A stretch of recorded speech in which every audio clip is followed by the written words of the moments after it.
रे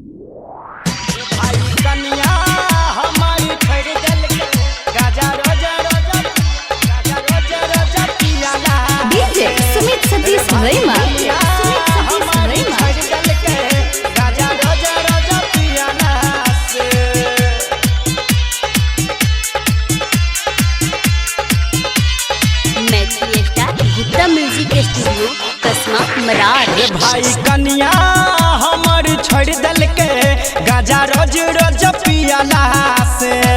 रे भाई कनिया हमर छोड़ दल के गाजा रोज रोज पियाला से। दिल नहीं लागैया याद सताबैया, दिल नहीं लागैया याद सताबैया, होते की हमरा जियाला से। रे भाई कनिया हमर छोड़ दल के गाजा रोज रोज पियाला से। रे भाई मौगी हमर छोड़ दल के गाजा रोज रोज पियाला से। रे भाई कनिया हमर छोड़ दल के गाजा रोज रोज पियाला से। रे भाई कनिया हमर छोड़ दल के गाजा रोज रोज पियाला से। गाजा रोज रोज पियाला से, पियाला से। अखिया से रही रही कहलोर बहैया,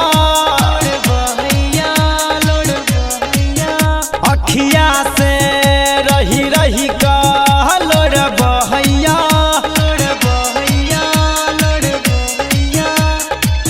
अबारा पागल दीवाना सब कहैया, सब कहैया, सब कहैया। भले जिंदगी जियान कर गलै परेशान, होतै की हमरा जियाला से। रे भाई कनिया हमर छोड़ दल के गाजा रोज रोज पियाला से। रे भाई कनिया हमर छोड़ दल के गाजा रोज रोज पियाला से। भाई कनिया हमर छोड़ दल के गाजा रोज रोज पियाला से।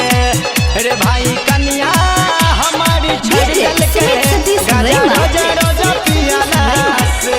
गाजा रोज रोज पियाला से। गाजा दारू के चक्कर में नहीं पड़बै रे, नहीं पड़बै रे, नहीं पड़बै रे। गाजा दारू के चक्कर में नहीं पड़बै रे,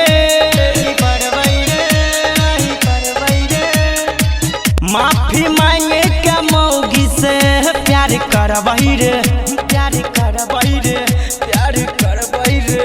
कहे मनोज विकास संग पंकज आकाश की मिलते एकरा पियाला से।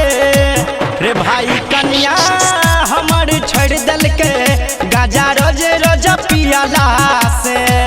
रे भाई मौगी